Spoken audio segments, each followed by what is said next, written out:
ikaw, Chik-Chik, huwag mo kaming pangunahan kung ano ang aming ikikilos dito sa social media.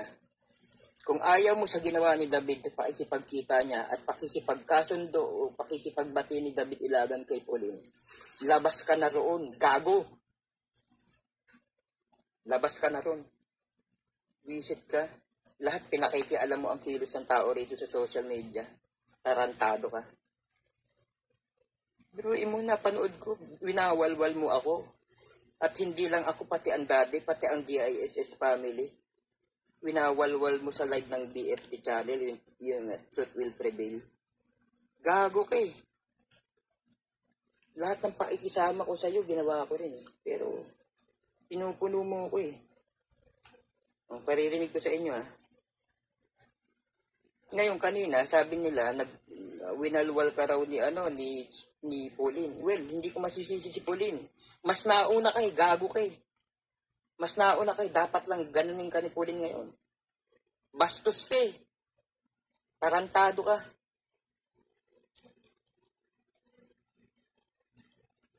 Ano gusto nyo? Pangunahan ng isang David Ilagan kung ano ang gagawin niya?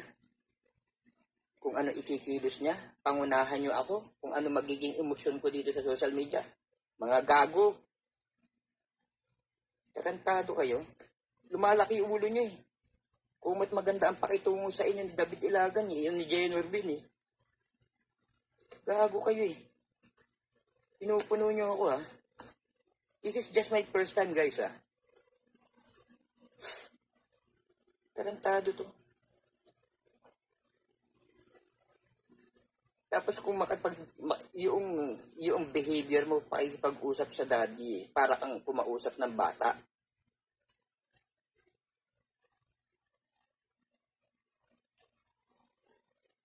I-play ko ah. Huwag ganun, Chik-Chikwada. Ngayon lang kita pinatulan ah. Ang tagal mo na akong winalwal, never kitang pinag-igantihan. Nung ako'y nasa Amerika, kasama ko si David Ilagan, pinalampas ko ang ginawa mo sa akin. Pinalampas ko ang ginawa mo sa amin, hindi lang ako ha. Pinalampas ko yun. Dahil para sa David. Para sa grupo. Bastos ka eh. Makailang beses ka nang humingi ng apology sa akin, pero tinatanggap ko lang. Pero, nagsisimula ka na naman. Ipi-play ko lang guys, ha.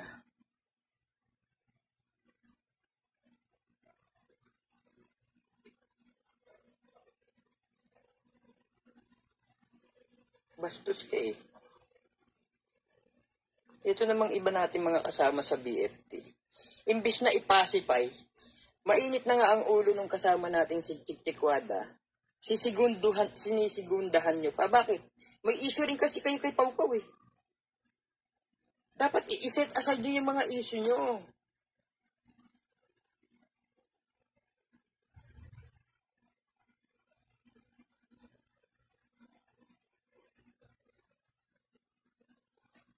Nakikisigunda rin kayo eh.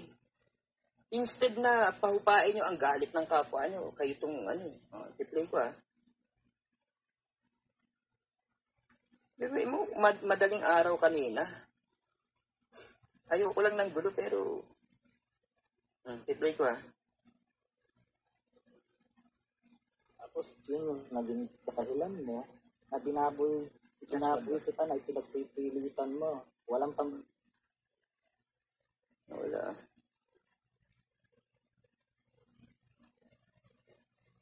Sa ultimong kasama mo, sinusuwag mo, Che. Huwag ganun. Tarantado ka. Maabuso ka.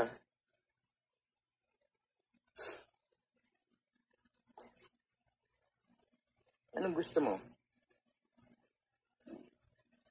David Ilagan? Ano mararamdaman ko? Hindi nyo ba nagigets yun? Hindi nyo ako masisisi. Kung nawalan ako ng gana magsuporta sa inyo. Para maintindihan nyo rin ako, hindi lagi ako mag-iintindi sa inyo.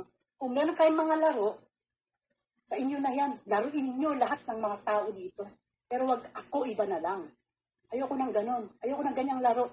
Kasi ako mula sa puso. Pag ako nagmanasakit sa inyo from my heart. Alam mo, sa totoo lang, no? Real talk lang kita, chick, no?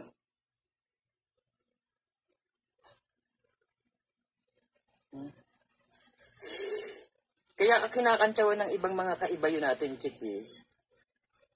Kung minsan kasi, alam mo, seryoso na yung tanong, ninonoti mo pa sila.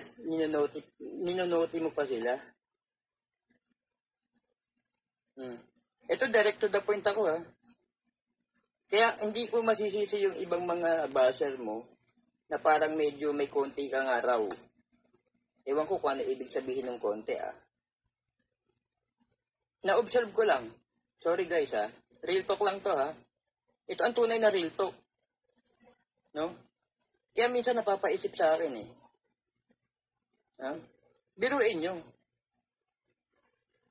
Biruin mo, majority of the ISS family, ang saya-saya ng live namin kahapon sa live ng Daddy. Masaya ang Ate Lovely, masaya ang, lahat masaya ang sirkulasyon. Bakit? Kasi masaya yung leader natin, eh. Masaya yung tatay natin sa ginagawa niya. Tapos anong ginawa mo? Winalwal mo ako. Winalwal mo ang buong DISS family. Winalwal mo ang buong kapamilya mong kinikilala mo. Winalwal mo ang Tatay David natin na kinikilala mo.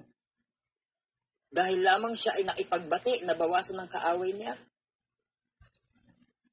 Winalwal mo ang David. Pero kunwari sa akin ka nagsisingle out, pero ang pagwawalwal mo hindi lang talaga sa akin.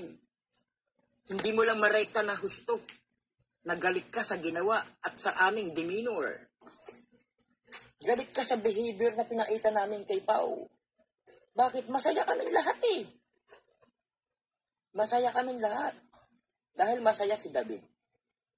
At least nabawasan ng kaaway ng Daddy. Diba? Pero to the extent na pangungunahan mo, tinatawag mo pang ma'am si Pauline, blah blah blah. Anong pakialam mo? Kahit bastos o binalahura ako ng tao, ganun ako makiharap sa tao, eh. Mami Ann, hello. Salamat sa pamember, ah.